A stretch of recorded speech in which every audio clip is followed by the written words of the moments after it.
क्या हुआ है डॉक्टर साहब? बेटा हुआ है ना? माफ करना बिंदरपाल जी, हम आपकी बहू को बचा नहीं सके। बेटा है या बेटी? जी बेटा ही था। था मतलब? हम बच्चे को बचा नहीं पाए। वो हमारे खानदान इकलौता वारिस था।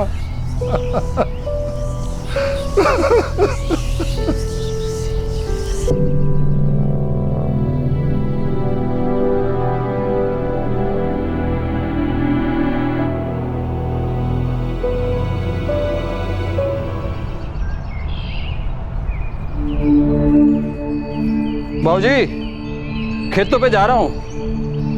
तरुणा बुआ ने कही है अपने आप आ जाएंगी, लेने जाने की जरूरत ना है।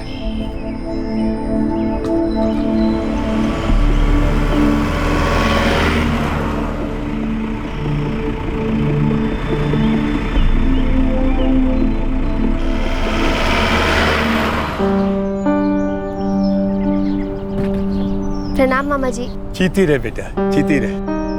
तू जा अंदर जाके सब्जी काट ले। हाँ, खाने की तैयारी कर, मैं अभी आती हूँ। जी।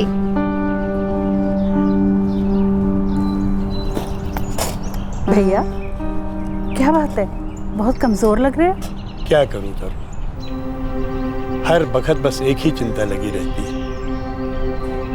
क्या कभी मेरे हुक्म को लुगाई मिलेगी? क्या कभी मैं अपने पोते की शकल देख पाऊंगा? कौन बढ़ाएगा हमारे खानदान के नाम को आगे?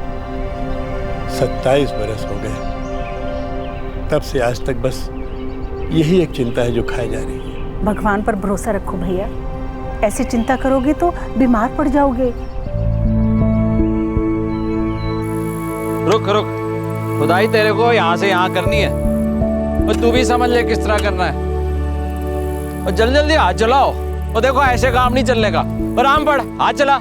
नमस्ते भैया।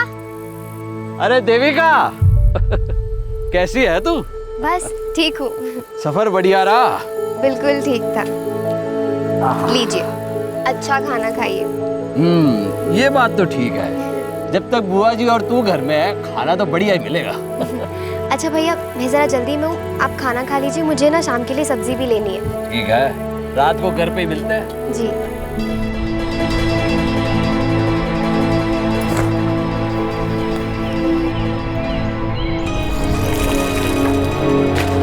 अरे सुन।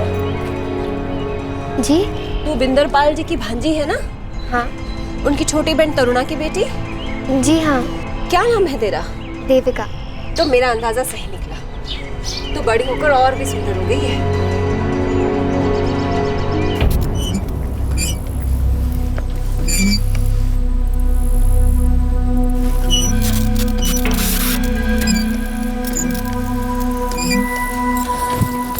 अमर भैया, ओ अमर भैया। आ रहा हूँ। कैसे आना हुआ? कुछ बात ही ऐसी थी, इसलिए बिना खबर दिए ही चली आई। क्या बात हो गई? मैंने श्याम भाई के लिए एक बहुत अच्छी लड़की देखी है। बहुत बढ़िया खबर है वो तो। कहाँ की है लड़की? मेरे गांव की है, बहुत सुंदर लड़की है, उसका नाम देविका है। तू परिवार को जानती है उसके? बड़े अच्छे से, आप कहो तो बात चला लो, आकर मिल लो एक बार। कुछ रोज के लिए अपने मामा के घर ठहरी है, हो सकता है बात बनी जाए। वो तो बहुत बढ़िया हो जाएगा भाई। 8 साल से लड़की ढूंढ रहे हैं इसके लिए, मिलती ना। 32 का हो लिया है। तू बात करके देख, बुलाएगी तो आ जाएंगे हम। जी भैया जरूर। भाई साहब आप जैसा ठीक समझे। भाई माने तो ये लागे कि रास्ता हाथ से जाने नहीं देना चाहिए। बाऊजी, अब तो चाचू के लिए खाना कोई और ही बनाएगी। अरे पगली पहले बात तो पक्की हो जान दे। वैसे एक बार चाचू के हाथ पीले हो जाए ना, फिर आपको खेत में अकेले ही काम करना पड़ेगा, क्योंकि चाचू को अपनी दुल्हन से फुर्सत ही कहाँ मिलेगी। चल चल चुप कर जा, अब शुरू ना हो। अरे ठीक कह रही हो। अरे कुछ ना ठीक कह रही है। शादी के लिए लड़की मिलना मुश्किल। 2011 की जनगणना के अनुसार 1000 पुरुषों की तुलना में सिर्फ 877 महिलाएं हैं। हरियाणा एक ऐसा राज्य है जो कि आर्थिक रूप से बहुत सशक्त है और पिछले कुछ सालों में अलग अलग क्षेत्रों में हरियाणा की कई लड़कियों ने नाम भी कमाया है और वो दूसरी लड़कियों के लिए रोल मॉडल्स भी हैं। फिर भी वहां आज भी औरतों की आवाज दबी हुई है और हर जगह सिर्फ पुरुषों का ही साम्राज्य है।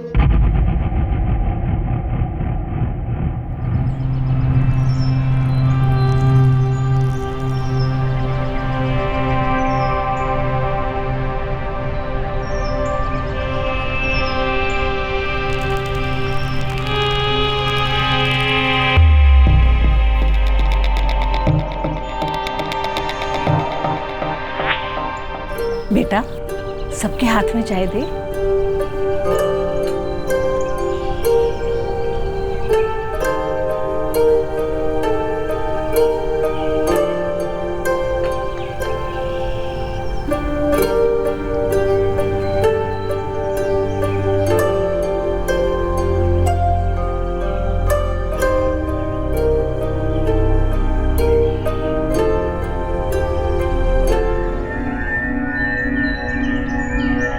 विंदरपाल जी, लड़की बड़ी पसंद है जी हमें। अब आप लोग अपना बताओ जी। जी, हमें भी लड़का पसंद है। बहुत खुशी की बात है जी।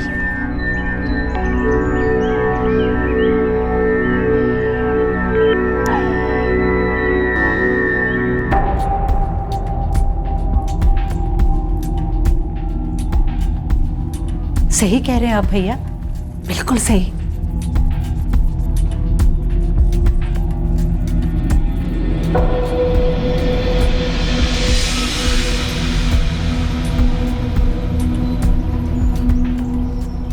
अमर जी, आपसे कुछ अकेले में बात करनी। जी बिल्कुल जी।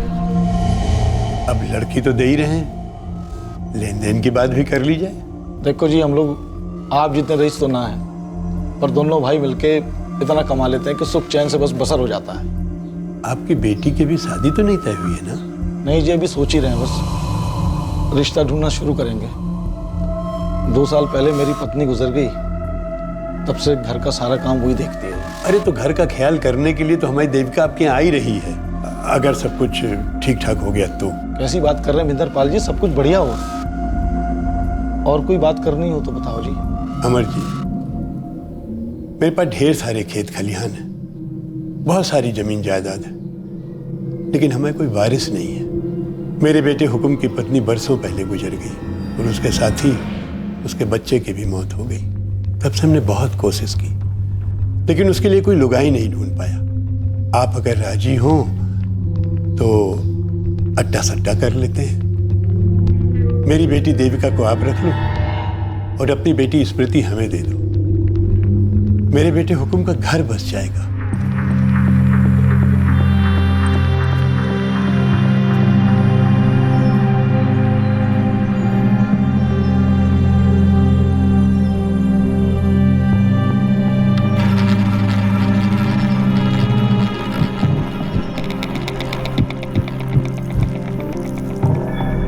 वो लोग तब तक राजी नहीं होंगे जब तक हम स्मृति को उनके घर देने के लिए हाँ नहीं कह देते।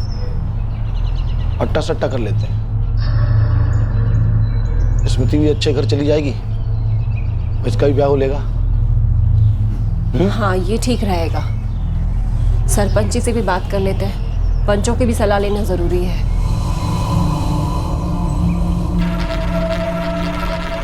बिल्कुल सही है, इसमें गलत क्या है? बस जी, मैंने सोचा जी पंचायत की रजामंदी ले ली जाए बस। भाई, इस रिवाज को तो पंचायत ने पहले से ही मंजूरी दे दी है। अब आप अपनी बेटी उनको दें, उनकी बेटी आप लें, इसी में दोनों परिवारों की भलाई है। ये तो अच्छी बात है। शाम को अपनी लुगाई मिल जाएगी और हुकुम को अपनी लुगाई। ये तो अच्छा सोचा है आपने। तो बात पक्की रही, 20 अप्रैल को बारात लेकर आप हमारे घर आ जाइएगा और महीने भर बाद 27 मई को बारात लेकर हम आपके घर आ जाएंगे। जी बहुत बढ़िया जी, बधाई हो जी। आपका भी बहुत बहुत बधाई। स्मृति और देविका दोनों ही सिर्फ 17 साल की थी, नाबालिग थी। देविका जानती थी कि उसकी शादी शाम से हो रही है, लेकिन स्मृति को तो ये तक नहीं पता था कि उसकी शादी तय हो चुकी है और किससे हो रही है। ये बताना तो बहुत दूर की बात थी। किसी ने स्मृति को कुछ भी बताना जरूरी नहीं समझा। चाची, आपके आने से ना सब अच्छा हो गया और मुझे कोई तो मिला बात करने के लिए। वो सब तो ठीक है, पर अकेले में तो मुझे चाची मत बोल। ठीक है चाची, चुप। अच्छा एक बात बता, तेरे चाचू को पुदीने की चटनी पसंद है? मैं ना बहुत अच्छी चटनी बनाती हूँ। याद करने दो। अच्छा, आप मुझसे चाचू की पसंद नापसंद जानकर उनका दिल तो नहीं जीतना चाहती? तो नई नई शादी हुई है ना, उनसे कैसे पूछूं? इतनी शर्म आती है बात करने में? अच्छा, और किस किस बात पे शर्म आती है आपको? रात को तो दरवाजा अंदर से बंद कर लेती हूँ। चुप, कुछ भी बोलती है। काम कर।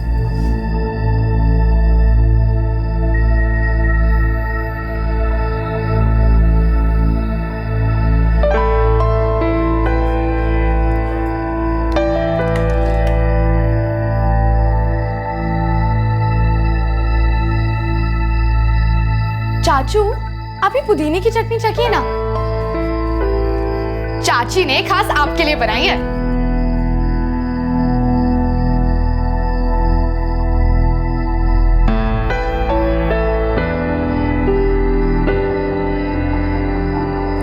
अच्छी है, बहुत अच्छी है।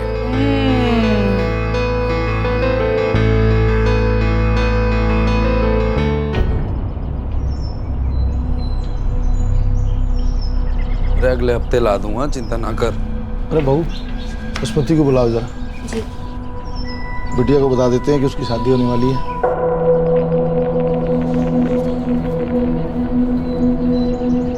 जी बाबूजी। बेटा, अगले हफ्ते तेरी शादी होने वाली है, 27 तारीख को। तब तक तेरी बुआ भी आ लेंगे, उसके साथ अपने कपड़े और गहने ले आएंगे अपनी पसंद के। चल भाई, अब थारा नंबर है।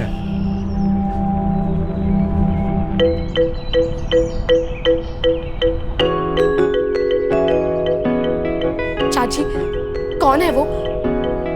बताइए ना चाची, कौन है वो? चाचू ने जरूर आपको अकेले में बताया होगा, बताइए ना। उसका नाम नहीं बताऊंगी। चाची, अरे चाची रुको ना। चाची, चाची बताओ ना। अरे सुनो तो सही। चाची बताओ ना चाची। अरे चाची सुनो ना, बताओ ना चाची, कौन है वो? सच बताओ, मुझे नहीं पता। चाची बताओ ना, कौन है वो? कैसा दिखता है? कहाँ से है? सच्ची पापा, मुझे नहीं पता। पर हाँ, जो भी हो, तू उसके घर जाने की तैयारी कर ले।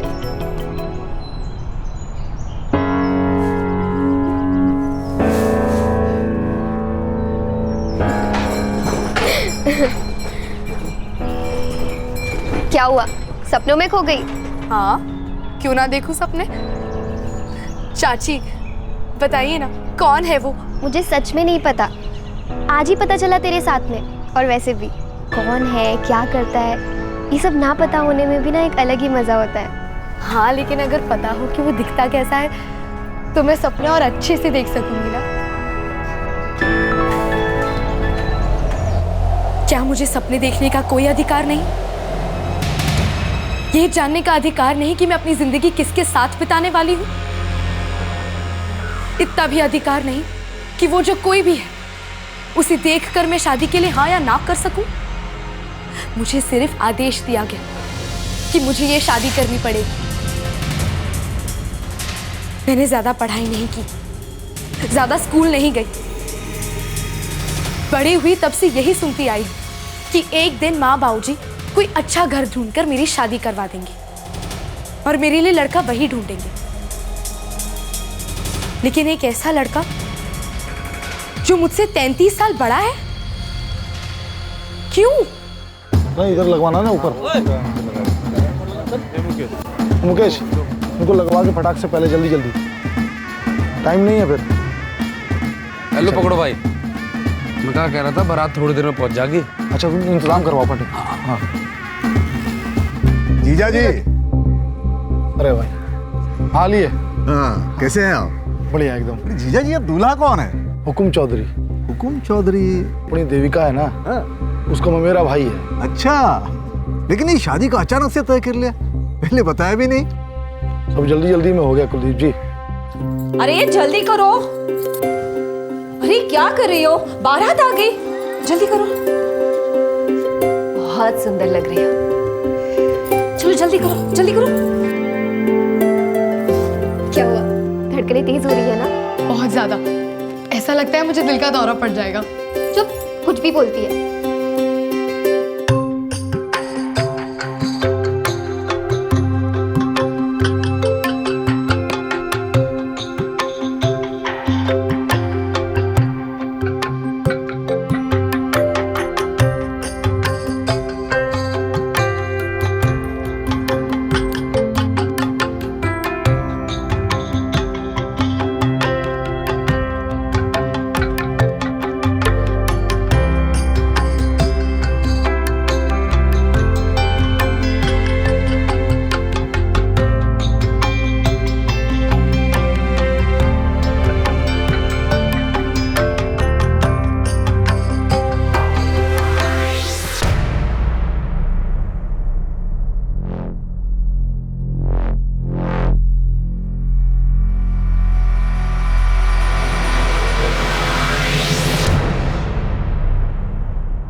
आप ये सब क्यों कर रहे हैं?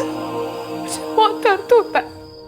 अरे नया नया है इसीलिए दर्द हो रहा है, इसको झेलना सीख ले। हाँ?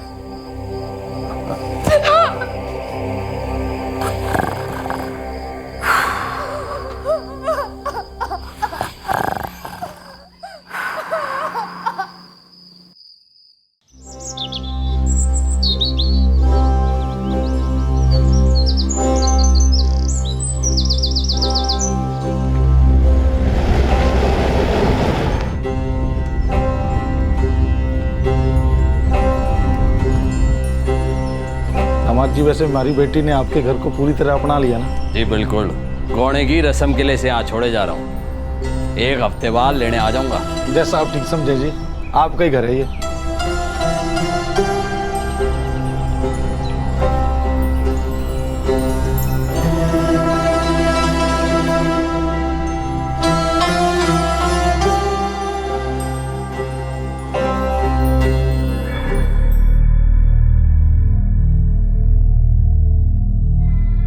तेरी कसम स्मृति, मुझे नहीं पता था कि तेरी शादी हुकुम भाई साहब के साथ हो रही है।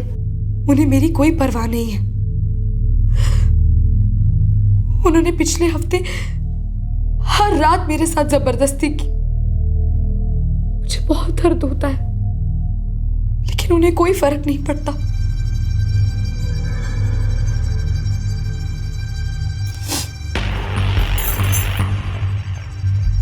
बस अब मैं वहां वापस नहीं जाऊंगी। कैसी बातें कर रही है तू? पत्नी है तू उनकी, वापस तो तुझे जाना होगा। लेकिन वो बुढ़े हैं। मैंने ऐसे आदमी के साथ शादी करने के सपने नहीं देखे थे। मैं तेरी तकलीफ समझती हूँ, पर तू ये क्यों बोल रही है कि हम लड़कियां हैं? हमें कोई हक नहीं है ये सब सोचने का। एक बार शादी हो गई तो हो गई। क्या किसी ने मुझे पहले बताया था कि मेरी शादी एक बुढ़े से होने वाली है?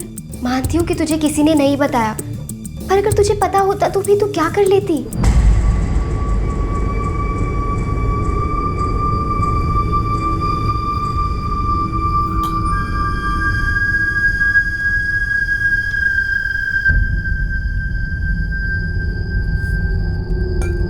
बेटा कुछ तो है ना दूंगा।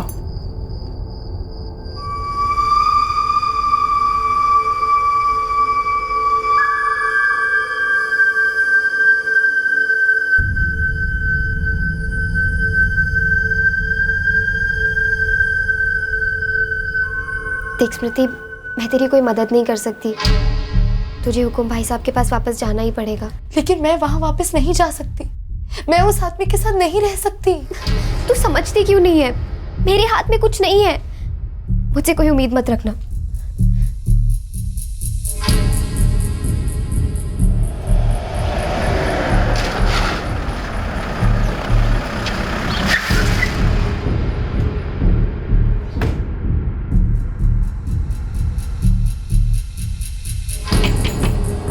स्मृति, बाहर आओ, हुकुम भाई साहब तुम्हें लेने आए हैं। स्मृति, दरवाजा खोलो, हुकुम भाई साहब लेने आए हैं। स्मृति, तुम सुन रही हो ना? स्मृति, सुनिए, आप जरा 2 मिनट के लिए अंदर आइए ना। क्या बात होगी?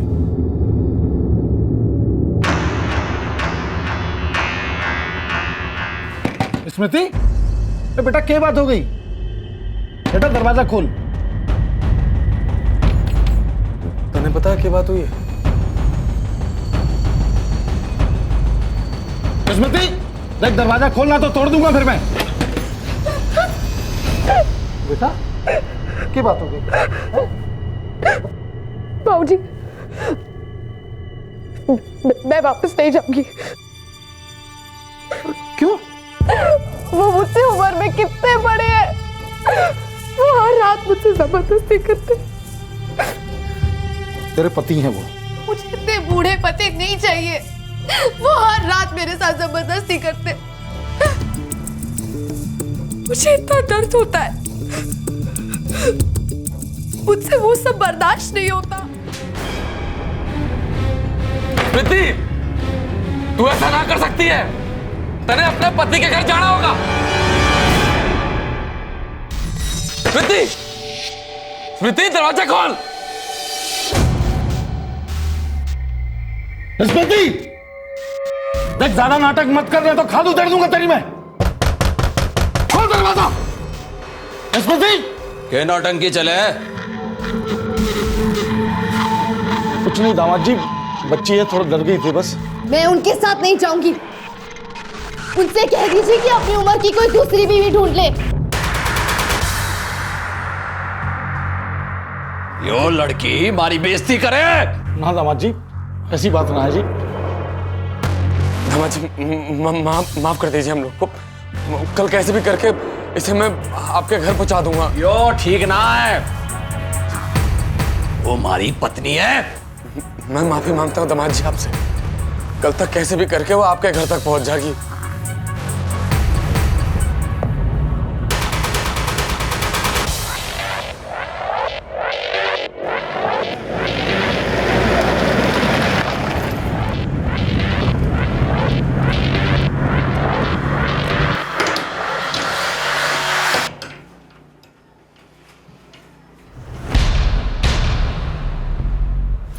चाचू, चाचू, इसी कमरे में बंद रहने दे इसको। बंद कर दे 2 दिन खाना पीना। भूखी प्यासी रहेगी, कल ठिकाने आ जाएगी इसकी।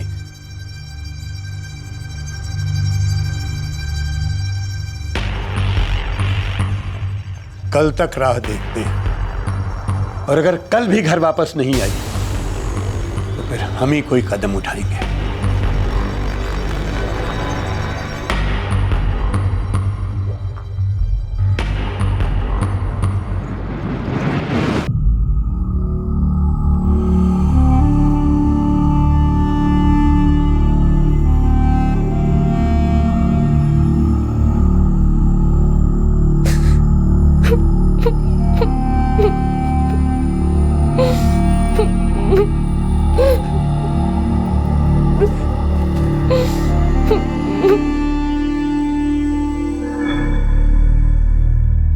भाई साहब, हमने दामाद जी को जुबान दे रखी है। इसे घर तो छोड़ना पड़ेगा, नहीं तो हम लोगों की नाक कट जाएगी भाई साहब।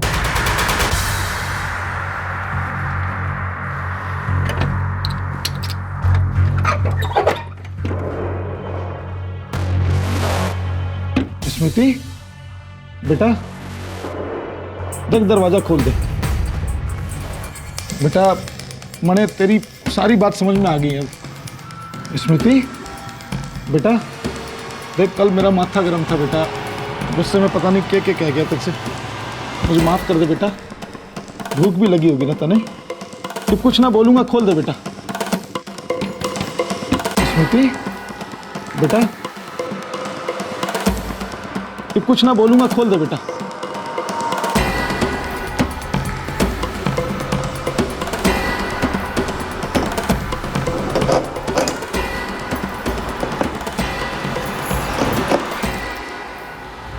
नहीं जाऊंगी मैं। जाएगी ना, तू जाएगी ना।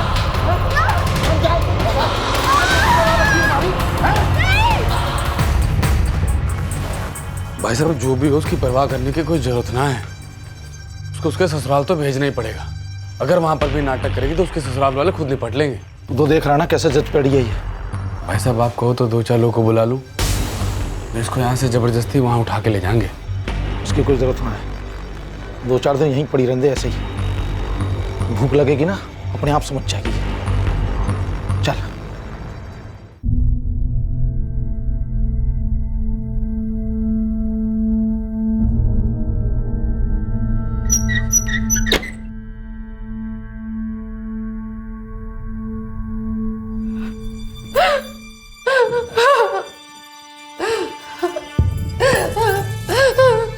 चुप हो जा स्मृति। चाची मेरी मदद कर दो ना चाची। तू चुपचाप चली क्यों नहीं जाती यहाँ से? क्या मिलेगा ये सब करके? मैं बाबूजी की मार सह लूंगी, लेकिन उस जानवर को बर्दाश्त नहीं कर सकती मैं। जो सहना है यही सहूंगी। मारना है तो मार भी दे, लेकिन वापस नहीं जाऊंगी मैं। पर तेरा यहाँ जीना मुश्किल हो जाएगा। तो जीना आसान कहाँ होगा मेरे लिए? वहां जाकर भी तो यही सब सहना पड़ेगा।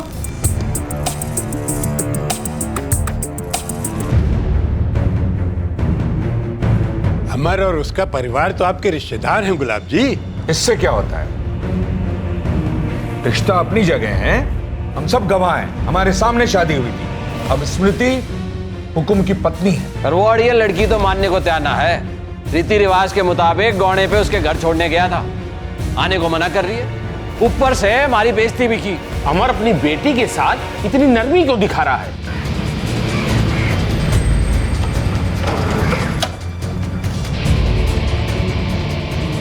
राम राम जी। राम राम। यो कौन कह रहा है बेटी के साथ नरमी बरत रहे हम? तो अब तक उसे घसीट के भिंदरपाल जी के घर क्यों नहीं लेकर गए? अब हमने बहुत कोशिश की, बात करने की भी बहुत कोशिश की, पर वो मान ही नहीं रही है। और अब वैसा ही होगा जैसा आप लोग कह रहे हैं। घसीट करके उसको उसके ससुराल ले जाएंगे हम लोग। नहीं, ऐसा मत करो। बात करो उससे, समझाओ उसको। वो अपनी मर्जी से वहां जानी चाहिए। मुझे लगता है बात करने से उसको अकल आ जाएगी। और अगर ऐसा नहीं हुआ तो फिर देखेंगे क्या करना है। अरे इतना वक्त देने की क्या जरूरत है? सबकी रजामंदी से शादी हुई है। और कोई पत्नी अपने पति से ऐसे बात करे है? मुझे वो लड़की मेरे घर में चाहिए। मेरे घर की बहू है वो। मैंने अपने घर की लड़की देविका अमर के घर दी थी, इस समझौते के साथ कि इनके घर की लड़की मेरी बहू बन करके आएगी। अरे जुबान दी है इन्होंने, तो मेरे पीछे क्यों हट रहे हैं? अगर स्मृति मेरे घर नहीं आई तो हम देविका को भी वापस ले आएंगे।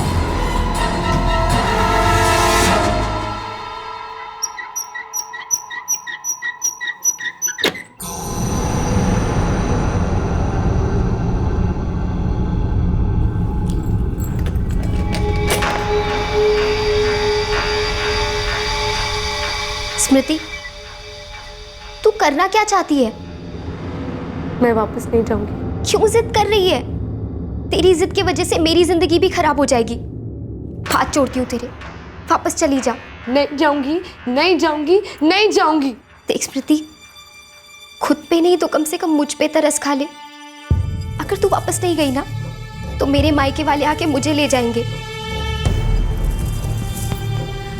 चाची मेरी यहाँ से निकलने में मदद कर दो। पागल हो गई है तू? अगर किसी को पता चला ना कि मैंने तेरी मदद की है तो मेरा जीना भी मुश्किल हो जाएगा। स्मृति, मेरी बात समझने की कोशिश कर। तू अपने घर वापस चली जा। ये सब करके ना तुझे कुछ नहीं मिलेगा।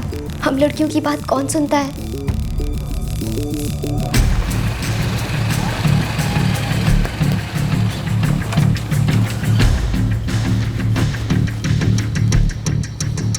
क्या हुआ जीजा जी? मैंने सुना है कि स्मृति ससुराल जाने से मना कर रही है। अरे हमारे खानदान का नाम मिट्टी मिला रही है लड़की। कहाँ है वो? मैं बात करता हूँ उससे।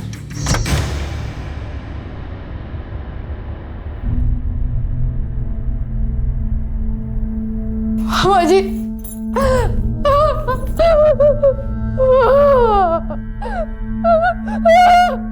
चुप हो जा बेटा, चुप हो जा। मामा जी मेरी मदद कीजिए। मामा जी मुझे बचा लीजिए। मैं तुम्हारी मदद कैसे करूं बेटा? मेरे बाबूजी मेरी बात नहीं मानेंगे। मुझे वापस नहीं जाना है।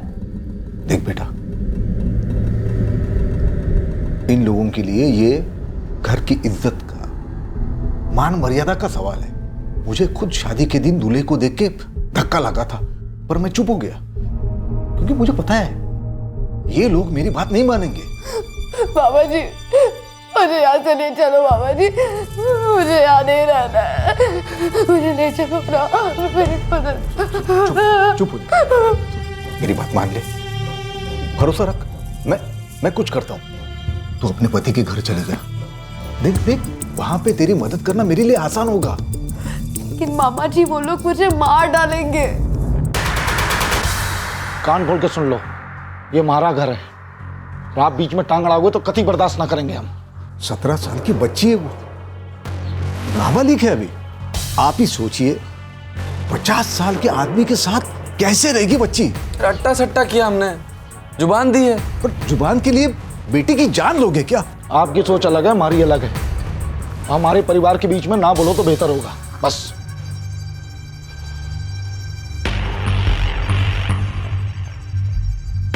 मैं अपनी जुबान देता हूं जी।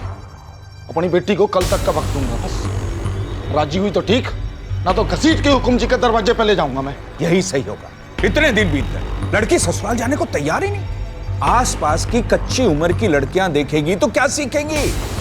औरतों को इतना जिद्दी होना ठीक नहीं है। उसकी जिद के सामने हम सब झुक गए तो बाकी की लड़कियों के दिमाग खराब हो जाएंगे। लड़कियां हैं ही कितनी लड़कियां? ज्यादातर को तो घर में ही मार दिया जाता है और कुछ को तो पैदा होने के बाद खत्म कर दिया जाता है। बचती हैं मुझ जैसी कुछ लड़कियां जिन्हें आवाज उठाने पर, हुक्म ना मानने पर कुचल दिया जाता है। और कुछ लोग इसे पंचायत कहते हैं। कुछ लोगों के लिए तो ये सामाजिक संस्थाएं हैं और कुछ लोग इनकी तुलना एनजीओ से भी करते हैं। लेकिन दांव पर तो मेरी जिंदगी लगी है।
देखो तुमको भी रुकना पड़ेगा, साहब अभी आया नहीं है।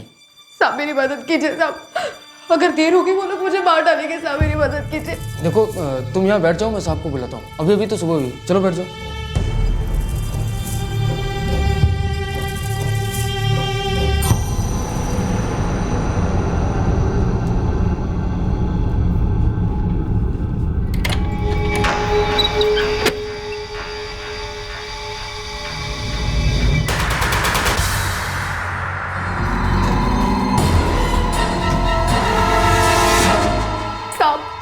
वो लोग जबरदस्ती मुझे मेरे ससुराल भेजना चाहते हैं। मुझे वहां नहीं जाना साहब। लेकिन तुम्हारी तो उससे शादी हुई है ना?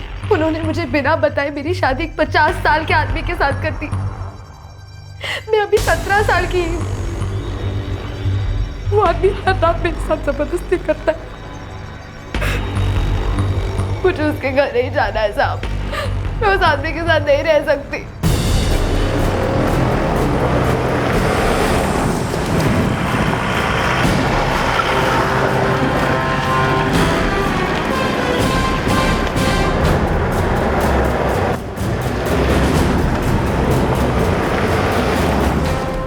ठीक है बेटा, हम तुम्हारी सुरक्षा की जिम्मेदारी लेंगे, पर क्या कोई ऐसी जगह है जहां जाकर तुम रह सको?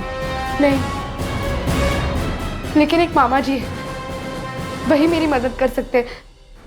लेकिन वो लोग मुझे ढूंढते ढूंढते उनके पास भी चले जाएंगे। साहब पूरी पंचायत आई, इसके बाप और चाचा भी, पति भी है सर।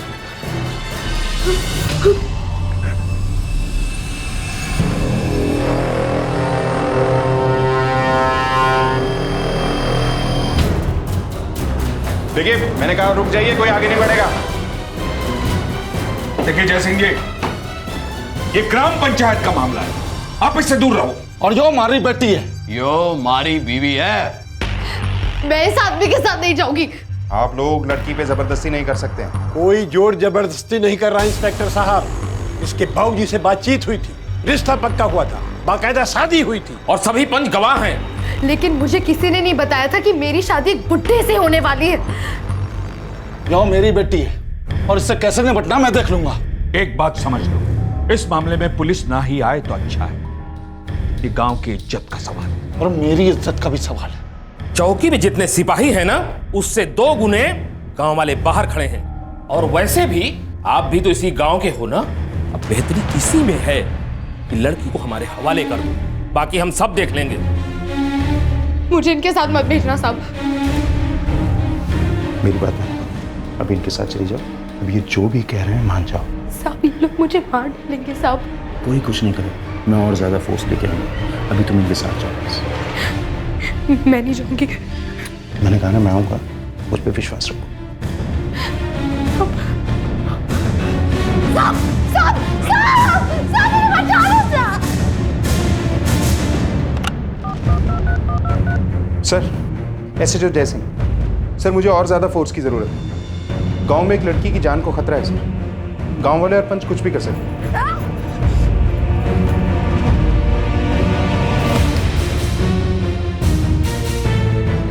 ये लड़की पागल हो गई है। हमारी ही बेइज्जती की है इसने। गांव की हर लड़की इसकी तरह बोलने लगेगी। मैंने खुशी खुशी अपनी बेटी इनको दी थी, ये सोच के कि मेरे बेटे का घर बस जाएगा, मुझे मेरा वारिस मिलेगा। इस नादान लड़की के कारण पूरे गांव की इज्जत मिट्टी में मिल गई है।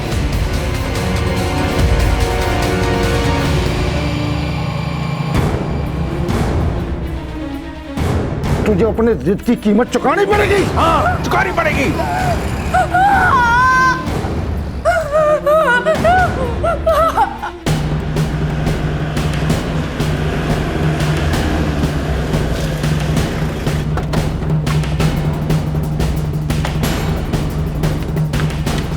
अंदर देखो। क्या देखो?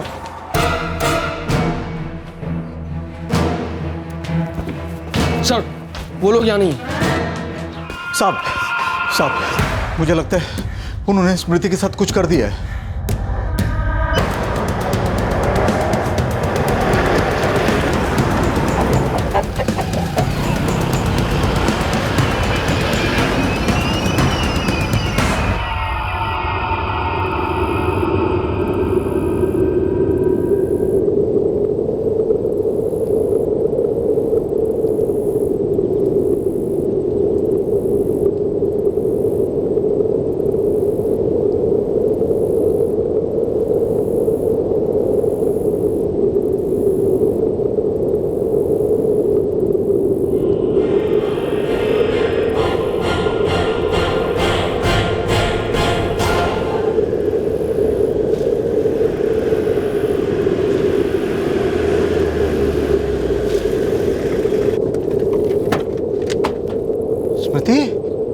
स्मृति बेटा,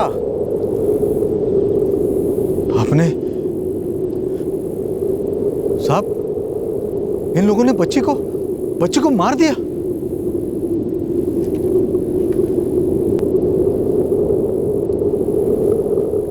आपने अपनी बेटी को मार डाला? किसी ने नहीं मारा इसे, सब इसके कर्मों का फल है। और ये कोई जुर्म नहीं है, हमारे गांव की मान मर्यादा की रक्षा है, गांव की इज्जत की रक्षा है। और इज्जत से बड़ा कुछ ना है, किसी की जान बिना। मैं मरना नहीं चाहती थी, मैं जीना चाहती थी, लेकिन क्या ऐसा हो पाया? किसी को कोई फर्क पड़ा?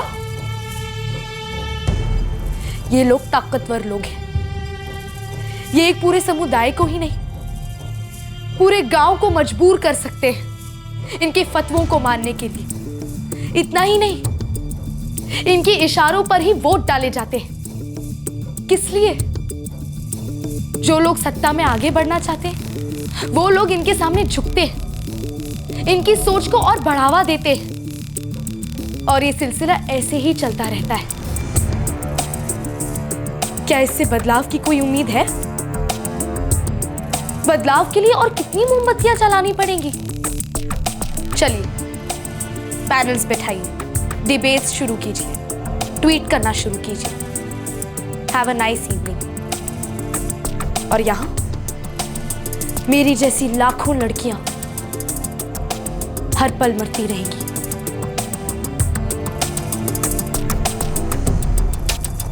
स्मृति के पिता अमर और चाचा श्याम दोनों को हत्या के लिए आईपीसी की धारा 302, आपराधिक षड्यंत्र के लिए धारा 120B और कॉमन इंटेंशन के लिए धारा 34 के तहत गिरफ्तार किया गया है। स्मृति के मामा कुलदीप वो इकलौते इंसान हैं जो पुलिस के सामने बयान देने आए।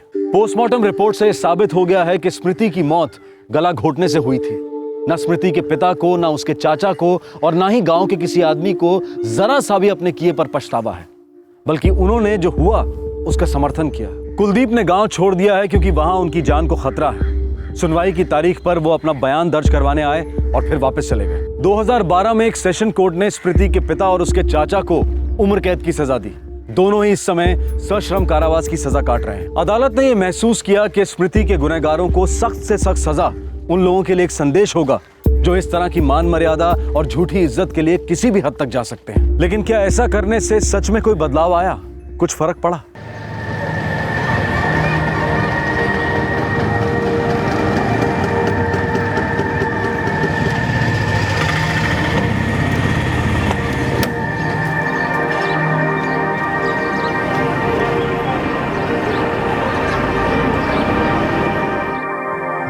क्या बताए ये क्या है?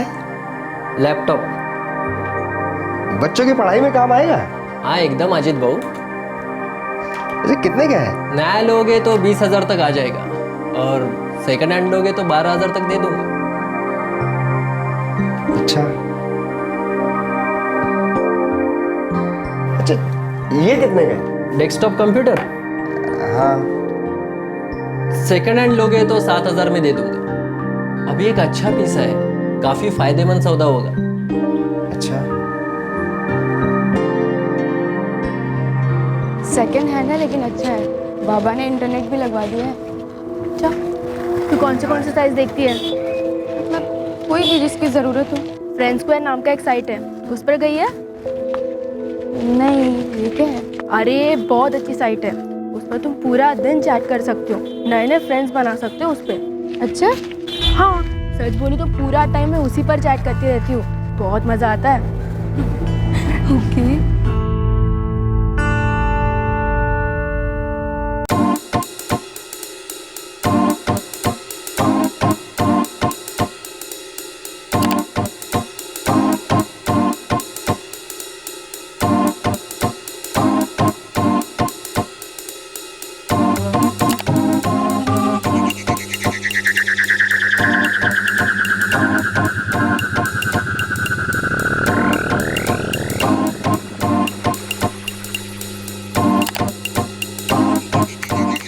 थैंक्स, हम दोनों बहुत अच्छे दोस्त बनेंगे।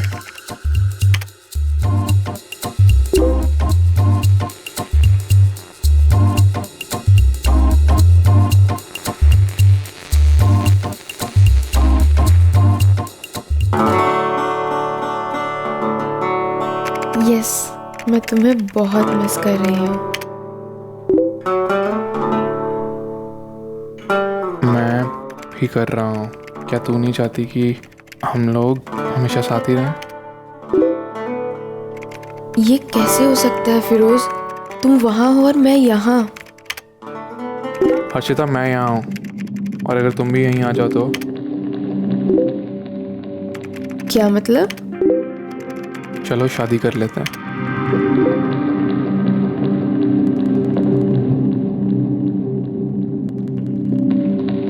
ये कैसे हो सकता है? हमारे धर्म तो अलग अलग हैं। तो क्या हमारे दिल तो एक हैं? बाकी सबसे क्या फर्क पड़ता है?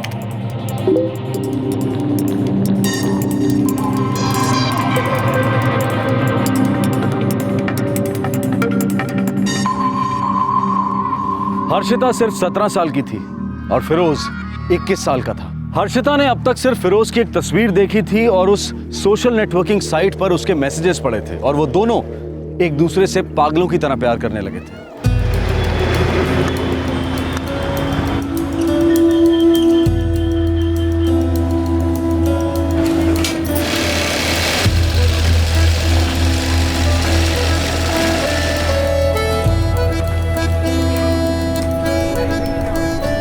ये लो जगदम्बा। हो गए कपड़े? तुमने एडवांस के लिए बोला था ना? ये लीजिए। सरिता दाई, क्या तुम और टाइम दे पाओगी? काम ज्यादा आ रहा है ना इसलिए। मैं दोपहर 3 बजे यहाँ पाऊंगी और फिर 6 बजे मुझे वापस जाना होगा। शाम का खाना बनाना पड़ता है ना घर जाके। हर्षिता 2:45 बजे आती है क्लास से। इस साल 12वीं क्लास में है। घर का काम कराकर मैं उसे परेशान नहीं करना चाहती। तो रविवार को कर पाओगी? देखती हूँ, बताती हूँ।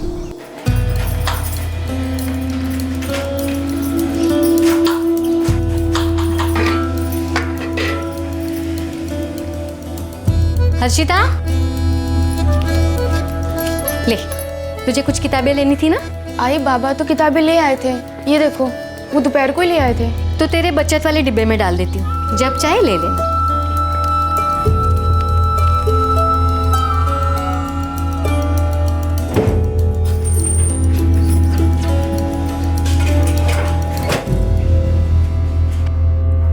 बेटा, तुझे और ट्यूशन क्लास की जरूरत हो तो बोल देना बाबा को। नहीं बाबा, इतना तो काफी है। दिन भर पढ़ती ही तो रहती है ये। अरे तो अच्छी बात है ना ये। हमारी बेटी को MBA करना है, बड़ी कंपनी में बड़ा अफसर बनना है, अपने माँ बाप का सर ऊंचा करना है, हो ना? हाँ बेटा।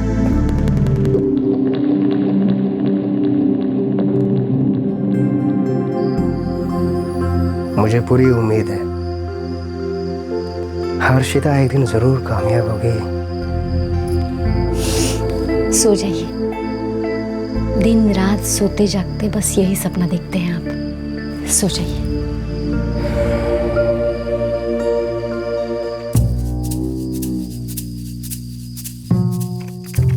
मैं जरूर करना चाहूंगी फिरोज।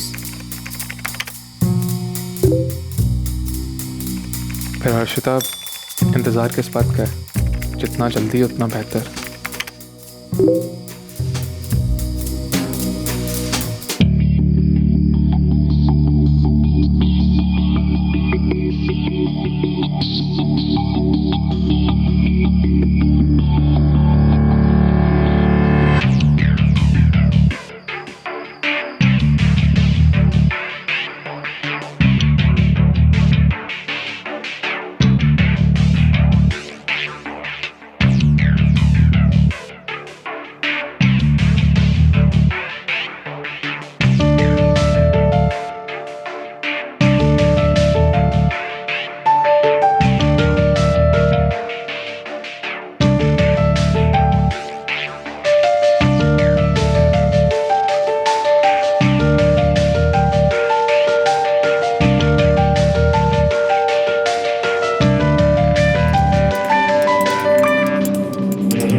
मैं हर दिन हर पल तेरा इंतजार करता रहता हूँ हर्षिता।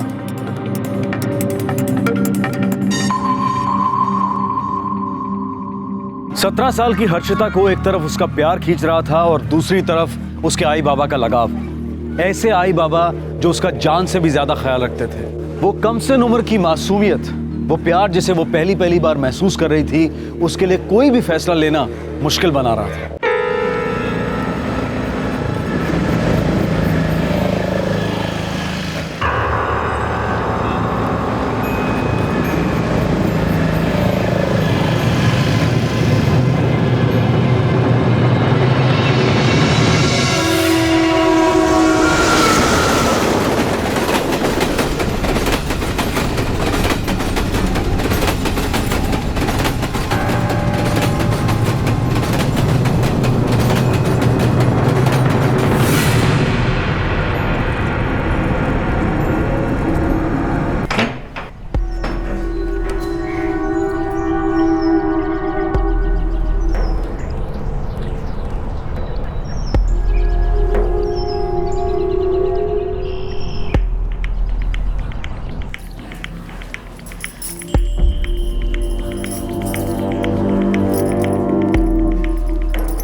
हाँ देखना बराबर से कलर सूखा के नहीं। हाँ प्रिंटिंग शमीम भाई एकदम बराबर होनी चाहिए, ठीक है?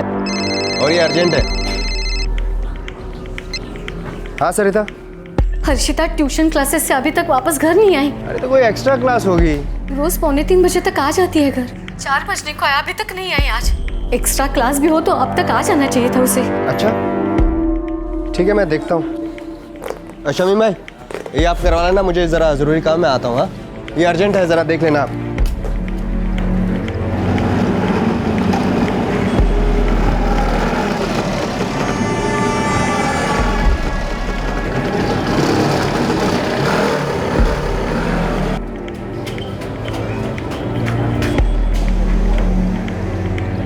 हर्षिता तो क्लास में आई नहीं। लेकिन वो हर रोज 1:15 बजे तक तो आ जाती है ना? हाँ आ जाती है, लेकिन आज नहीं आई।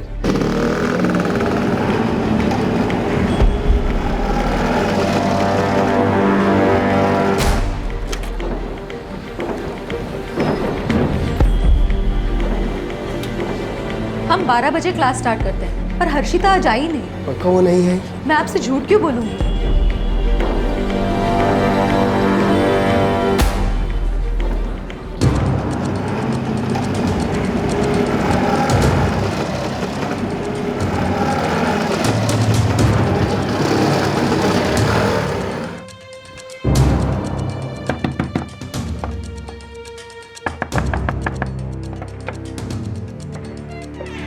प्राची है? नमस्ते काका। नमस्ते बेटा। बेटा मुझे पता है कि अभी हर्षिता कहाँ पर होगी? मालूम नहीं काका, आज वो कॉलेज नहीं आई थी। क्या? जी, मैं तो खुद आपके घर जाकर उसकी तबीयत के बारे में पूछने की सोच रही थी।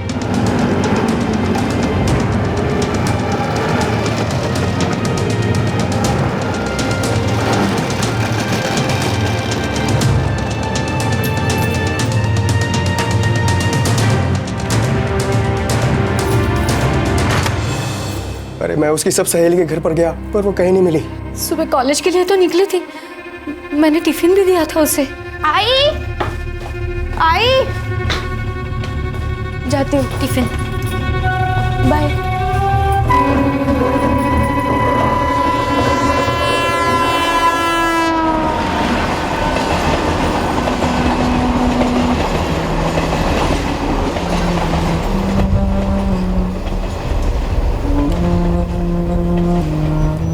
हर्षिता अपने प्यार की राह पर निकल पड़ी थी और उधर उसके माता पिता यही प्रार्थना कर रहे थे कि कहीं उसे कुछ हो ना जाए। वो बहुत चिंतित थे, लेकिन हर्षिता बहुत खुश थी। हर दिन कॉलेज के बाद वो 2 एक्स्ट्रा क्लासेस के लिए जाती है और फिर 2:45 बजे घर लौटती है। उसके बाद ही मैं काम पर चली जाती हूँ। सुबह वो कॉलेज के लिए निकली थी। उसके पास फोन है? जी नहीं। कॉलेज, कोचिंग क्लासेस और उसके फ्रेंड से एक बार फिर से बता दो। सर हमें उसकी एक फोटो चाहिए होगी। जी सर, अगर कुछ कॉलेज के अंदर या जस्ट बाहर होता तो हमें जरूर पता चल जाता। गेट पे सिक्योरिटी गार्ड रहता है सर। सुबह 8 बजे से शाम तक यही खड़ा रहता हूँ साहब। कॉलेज खत्म होने के बाद वो लड़की 11:30 बजे यहाँ से निकलती है। वैसे तो कुछ ध्यान नहीं है साहब, और अगर कुछ गड़बड़ी होती तो ध्यान जाता। नहीं, वो तो इधर आई ही नहीं। उसके फादर को भी मैंने यही कहा था। नहीं सर, आज वो कॉलेज ही नहीं आई थी। उसका कोई बॉयफ्रेंड है? नहीं सर, हम में से किसी का भी बॉयफ्रेंड नहीं है। नहीं सर, मैं तो खुद सोच रही थी कि कहीं उसकी तबीयत खराब तो नहीं हो गई है। वो कभी अपना क्लास नहीं मिस करती। कोई बॉयफ्रेंड? नहीं, उसका कोई बॉयफ्रेंड नहीं है।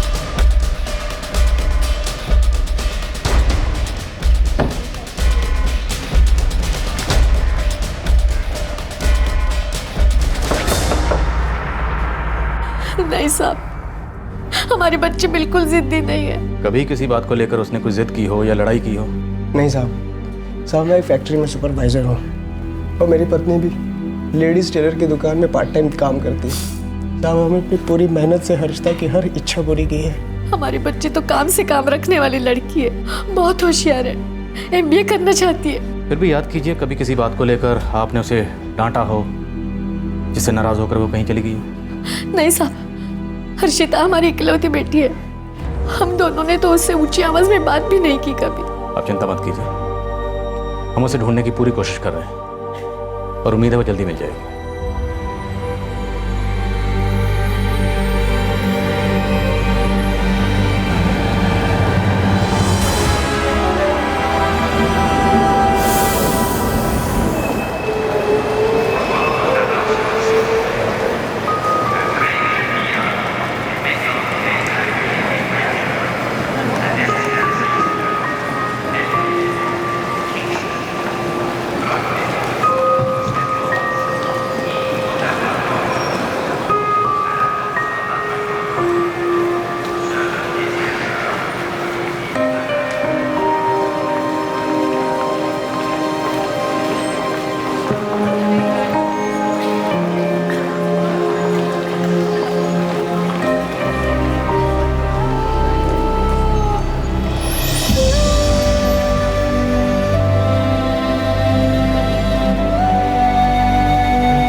हर्षिता, ये मेरा दोस्त आर्यन। हर्षिता,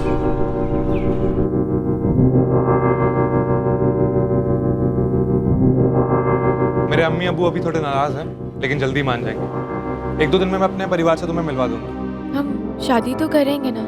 हाँ बिल्कुल। फिरोज, मैं तो अभी काम पे जा रहा हूँ, कल सुबह तक ही वापस आऊँगा। तुम लोग आराम से रहना, अपना घर संभालो, ठीक? ओके।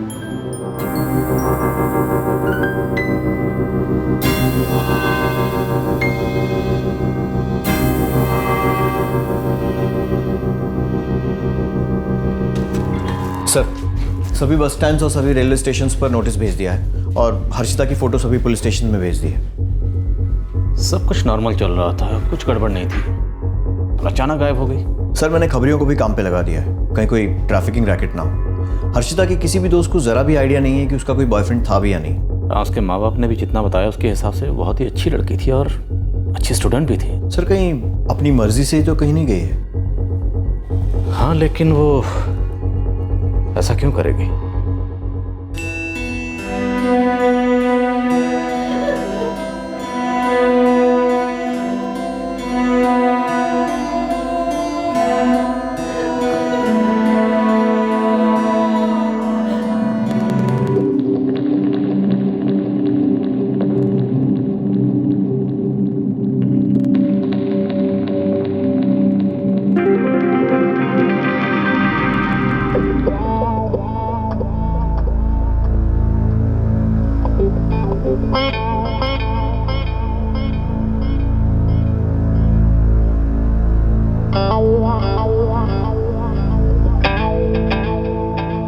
फिरोज, अभी नहीं।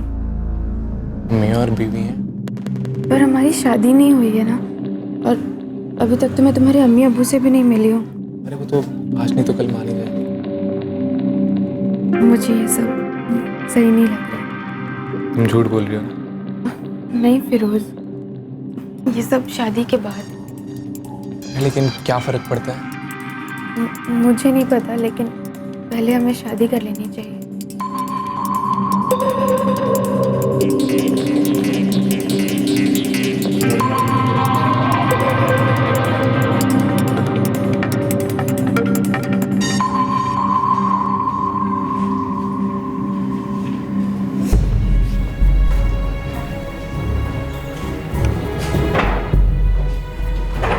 हमने सारे पुलिस स्टेशन और हर जगह नोटिस लगाया, लेकिन हर्षिता की अभी तक कोई खबर नहीं मिली है। सर वो सिर्फ 17 साल की। मैं समझ सकता हूँ, हम उसे ढूंढने में कोई कसर नहीं छोड़ेंगे, लेकिन आप प्लीज़ हमें सोच के बताइए कि क्या कोई ऐसी वजह हो सकती है जिसके कारण हर्षिता खुद अपनी मर्जी से घर छोड़कर कहीं चली गई।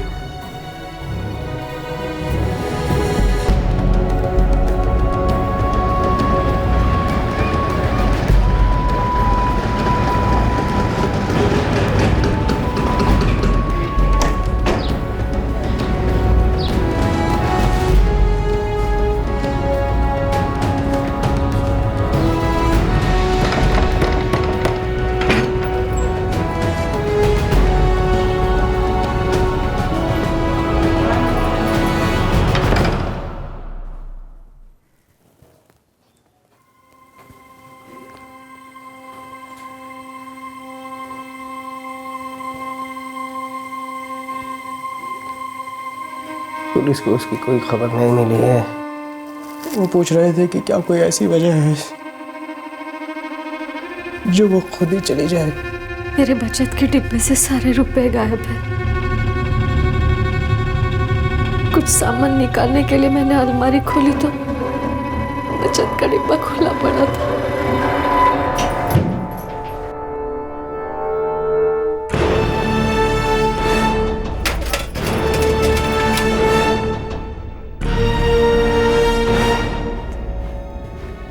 इसका मतलब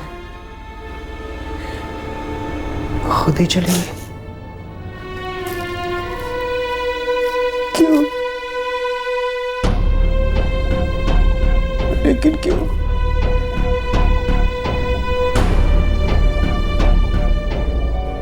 क्या हर्षिता घर से भाग गई है? नहीं, मुझे नहीं लगता। वो क्यों घर से भागेगी? क्या उसने कभी तुझे किसी बॉयफ्रेंड के बारे में बताया था? नहीं, उसने मुझे इस बारे में कुछ भी नहीं बताया।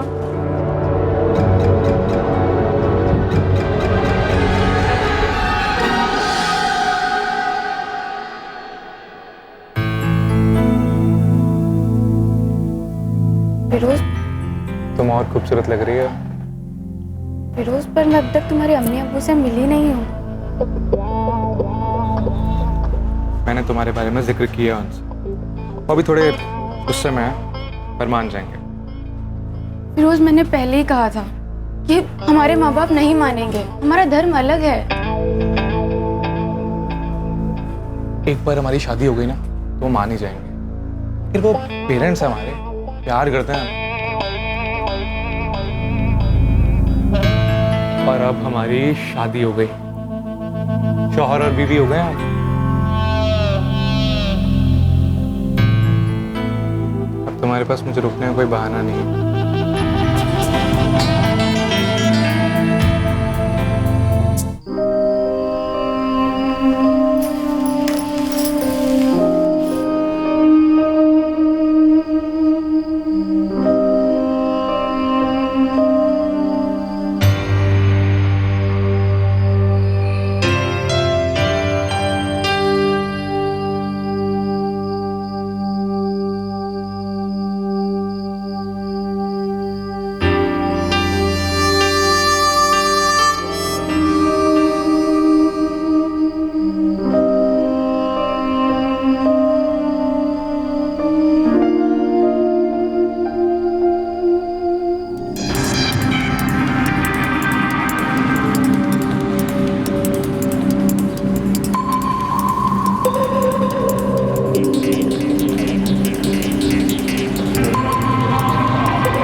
तीन दिन गुजर चुके थे और हर्षिता के माता पिता ने अपने मुंह में खाने का एक दाना तक नहीं डाला था। वो पूरी तरह से टूट गए थे। हर्षिता सोच रही थी कि वो फिरोज के साथ एक शादीशुदा जिंदगी बिता रही थी। हालांकि वो परेशान थी क्योंकि वो अब तक फिरोज के माता पिता से नहीं मिली थी।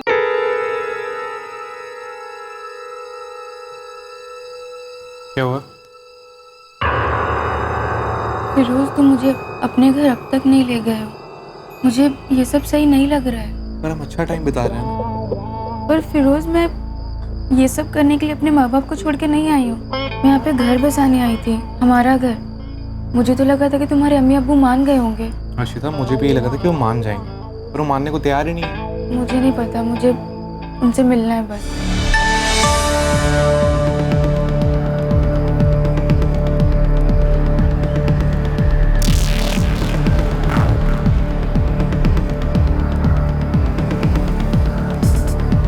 तुम ना हमारी सारी मस्ती का मजाक किरकिरा कर रही हो। तो क्या फिरोज हम हमेशा ऐसे रहेंगे?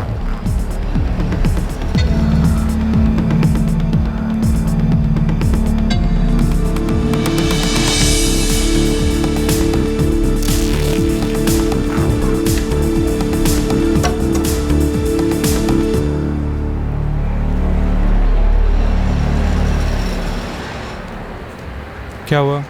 तुम अपनी अम्मी अब्बू से कब तक मिलवा रहे हो? वो अभी भी नहीं मान रहे। तुम पहले दिन से बस यही बोले जा रहे हो। आज 4 दिन हो गए हैं। इतना आसान थोड़ी है हर्षिता। बट तुमने तो कहा था सब कुछ ठीक हो जाएगा। बुरखा खरीद लो और चले आओ। आ गई। अब क्या? देखो, तुम्हारे दोस्त के यहाँ भी रहना मुझे ऐसे अच्छा नहीं लग रहा है। ठीक है, कल मैं अपने अम्मी अब्बू से मिलवा दूंगा। ओके?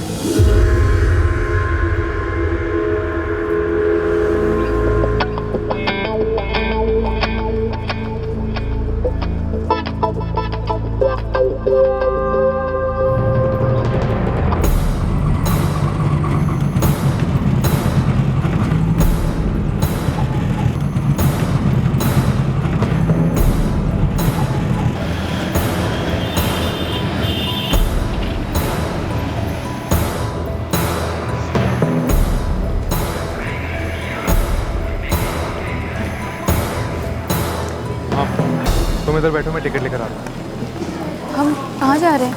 मेरे घर ही जा रहे हैं, पर ट्रेन से जाना होगा। पास ही में है, तुम बैठो, मैं टिकट लेके आता हूँ। बैठो।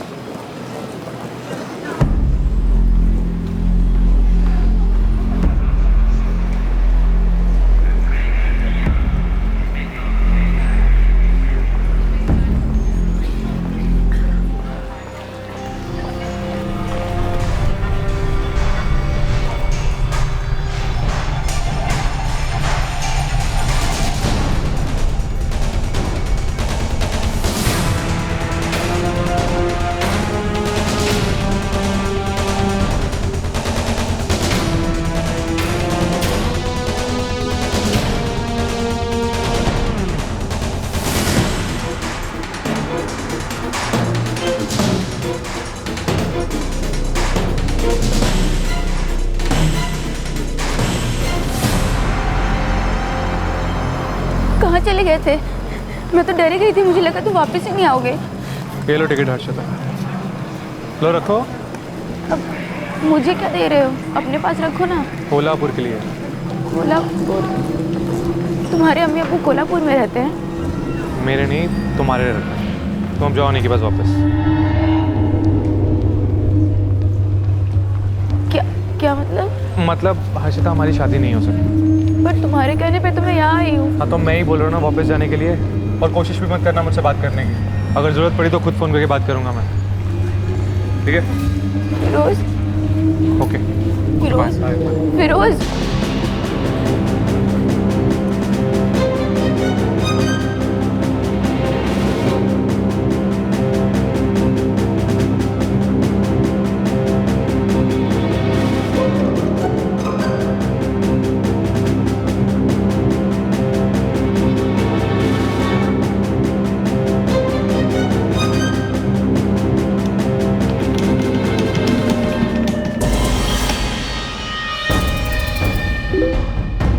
मुझसे अब और वेट नहीं हो रहा है, मुझे बस तुम्हारे साथ रहना है। इधर आ जाओ ना, हम दोनों का साथ किस्मत में लिखा है। लेकिन कैसे? एक बुरखा खरीदो, कॉलेज के लिए रोज की तरह निकलना, और निकलते वक्त कुछ रुपए ले सको तो साथ रख लेना। रेलवे स्टेशन चली जाना, मैं तुम्हें पुणे रेलवे स्टेशन पे मिलूंगा। कोल्हापुर से पुणे के लिए 10:30 बजे ट्रेन निकलती है। मैं तुम्हारा बेसब्री से इंतज़ार करूंगा।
आपकी बेटी हर्षिता का पता चल गया है। कहाँ है वो?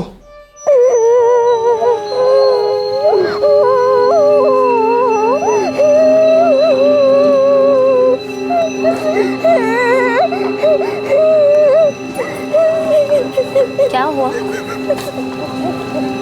तुम रो क्यों रही हो? सब ठीक तो है ना? कहाँ जा रही हो तुम?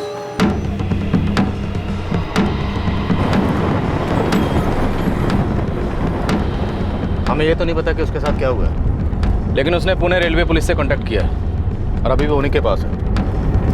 1 घंटे में वो यहाँ थाने पहुँच जाएगी।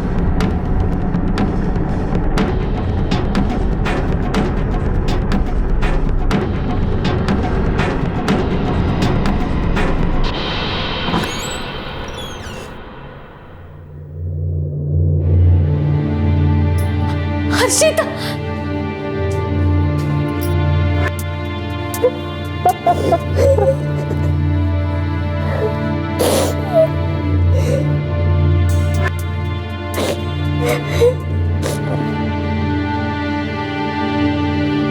हर्षिता,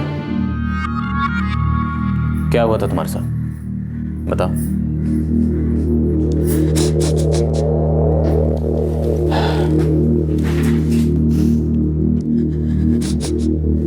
देखो डरो मत, सच सच बताओ, कहाँ थी तुम?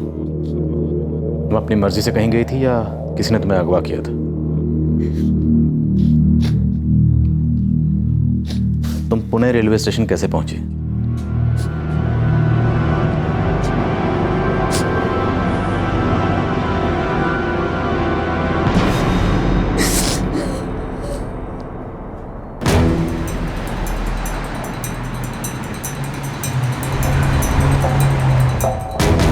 होटल नवाज कहाँ पे, कुछ याद है? नहीं सर, लेकिन हम हर रात खाने के लिए वहीं पे जाते थे।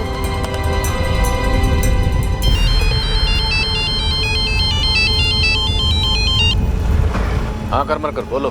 सर, इस फिरोज शेख का फ्रेंड स्क्वाड प्रोफाइल इनकम्प्लीट है और उसने जो फोन नंबर दिया वो भी गलत है। उसकी फ्रेंड लिस्ट भी डिलीट की जा चुकी है। हम उसके पुराने इंटरेक्शंस निकलवाने की कोशिश कर रहे हैं। और होटल नवाज का क्या? सर, मैंने डायरेक्टरी देखी है और बाकी सब भी चेक कर रहा हूँ, लेकिन अभी तक कुछ हाथ नहीं लगा। ऑलराइट, लेकिन कोशिश करते रहो। ठीक है सर। हर्षिता, तुम्हें और कुछ याद है? सर, उस रात जब हम खाना खाकर घर वापस जा रहे थे, एक ज्वेलरी शॉप के सामने पुलिस खड़ी थी।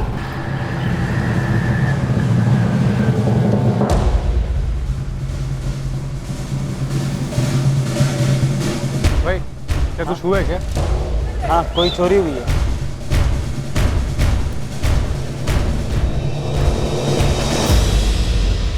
और कुछ? सर, और कुछ खास तो याद नहीं है। हर्षिता, ना तो तुम्हारे पास फिरोज का फोन नंबर है ना तुम्हें उसके घर का एड्रेस पता है। कोई ऐसी बात या कोई ऐसी चीज़ जो हमें फिरोज तक पहुंचने में मदद करे, याद करो।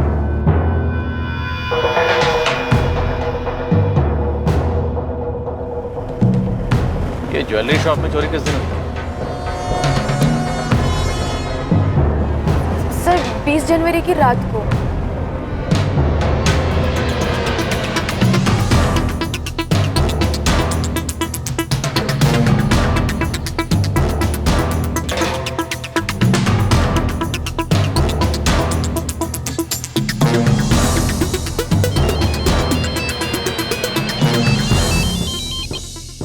हाँ करमर का सर 20 जनवरी की रात बिस्मिल्ला चौल एरिया में कोथरूड के पास एक ज्वेलरी शॉप में चोरी का केस दर्ज किया गया था। ऑलराइट।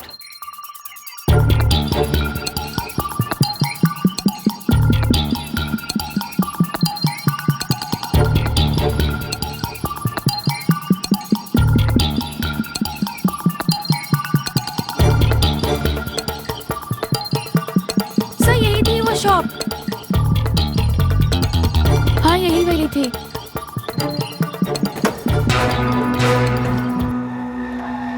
यही शॉप है जिसमें चोरी हुई थी। वो होटल भी कहीं आसपास ही है ना? जी सर। बैठ।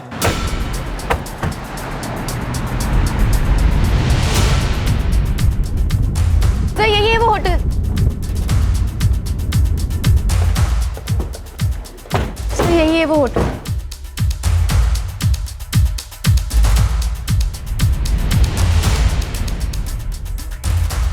इतना याद नहीं साहब, आता होगा। फिरोज शेख नाम है। नहीं साहब, कुछ याद नहीं आ रहा है। अर्शिता, तुम्हें फिरोज के उस दोस्त अरुण का घर याद है? यहाँ तुम लोग रुके थे? सर हम लोग तो हर रोज उस ज्वेलरी शॉप के वहाँ से निकलते थे और हर रोज वो खाने के लिए भी मुझे यहीं पे लाता था। और तो सर कुछ याद नहीं आ रहा। हाँ, अरुण के घर के दरवाजे का रंग लाल था। ग्राउंड फ्लोर पे था? नहीं, फर्स्ट फ्लोर पे था। हम लोग सीढ़ियों से जाते थे। चलो।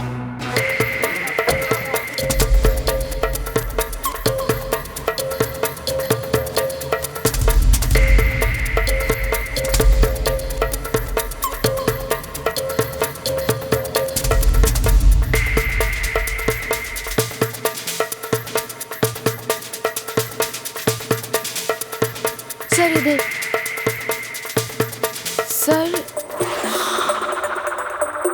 सर वो रहा अरुण का घर।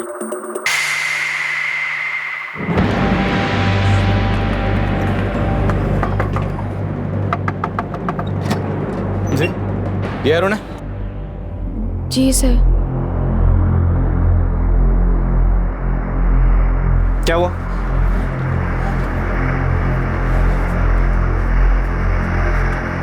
फिरोज कहाँ है? क्या बात है? फिरोज कहाँ है? सर वो अपने घर पे होगा। कहाँ उसका घर? सर मुझे कुछ नहीं पता। फिरोज ने बोला था कि ये उसकी गर्लफ्रेंड है बस।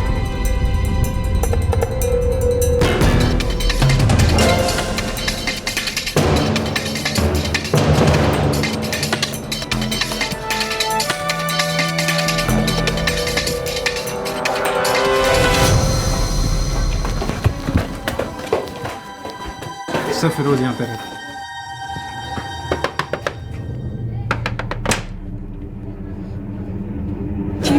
फिरोज? जी मेरा बेटा है। कहाँ है वो? अंदर है।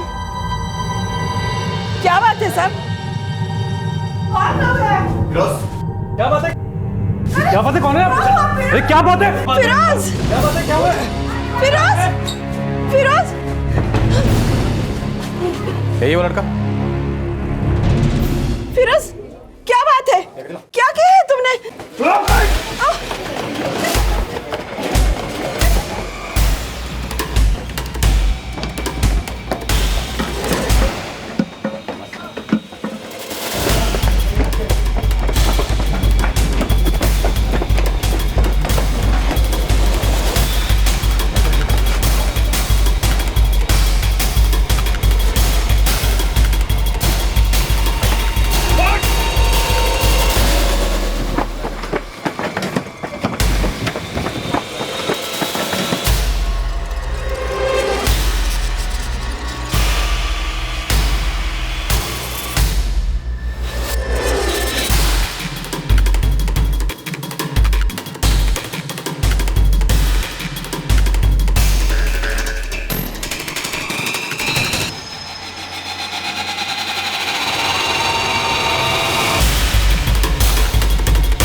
बोल, और कितनी लड़कियों को धोखा दिया तुमने? सर और कोई नहीं थी सर, बस वो ही थी सर। जानता है वो लड़की नाबालिग है? सर गलती हो गई थी सर। सर मुझे तो देखते ही पता चल गया था कि वो काफी छोटी है। तो सर मैं तो खेल खेल रहा था बस सर। खेल खेला था? उसकी मेडिकल रिपोर्ट से हमें साफ पता चल गया तो उसके साथ क्या क्या कर रहा था। सर बाद में जब मुझे समझ आया तो मैंने खुद उसे कोल्हापुर टिकट दिला के घर वापस आने को बोला सर। घर जाने के लिए बोला? हाँ, घर जाने को बोला था?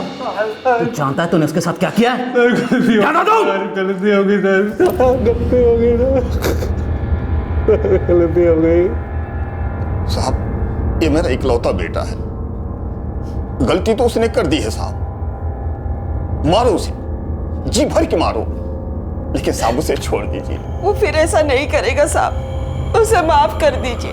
देखिए, अगर आप उसे छुड़ाना चाहते हैं तो एक वकील करके कोर्ट में कोशिश कर सकते हैं। मेहरबानी कीजिए साहब, उसे छोड़ दीजिए साहब, उसे छोड़ दीजिए साहब।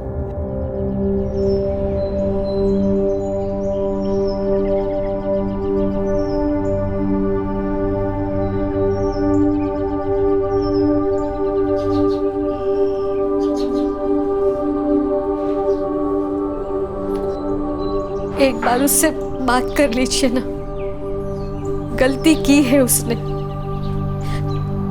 लेकिन उसका सबसे बड़ा सदमा उसी को लगा है। एक बार तो बात कर लीजिए ना।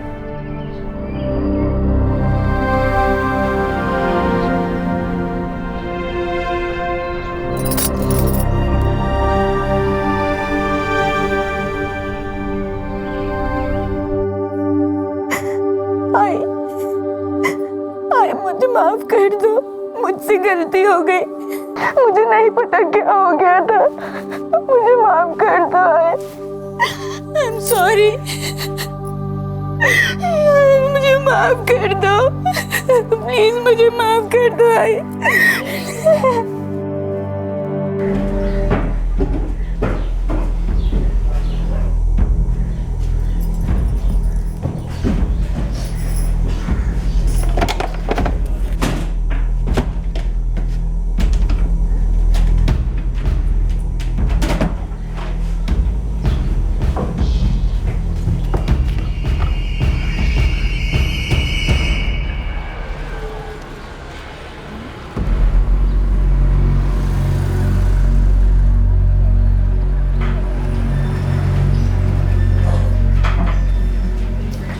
क्या हुआ अजीत भाऊ, आप इसे क्यों बेच रहे हो? ये तो एकदम ठीक है।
पापा मुझे माफ कर दो प्लीज।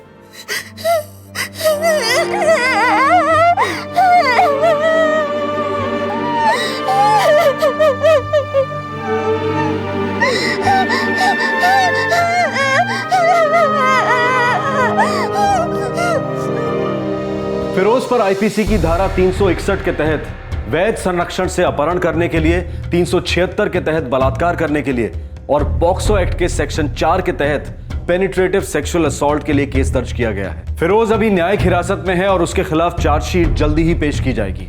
हर्षिता के पिता अजीत शुरुआत में तो बहुत सदमे में थे, जो हुआ उसे स्वीकार नहीं कर पा रहे थे, लेकिन वो जल्दी ही पिघल गए। आखिर वो एक बच्ची ही तो थी जो राह भटक गई थी। सरिता अपनी बेटी को सहारा देने और उस वाकये से उबरने में मदद करने की पूरी कोशिश कर रही है। हर्षिता अब भी उदास है, इन चीजों में पड़ने की भूल से पछता रही है, लेकिन वो भी बीते को भूल कर आगे बढ़ने की कोशिश में लगी है। 17 साल उम्र का वो पड़ाव जहां से मैच्योरिटी शायद अब भी थोड़े फासले पर है।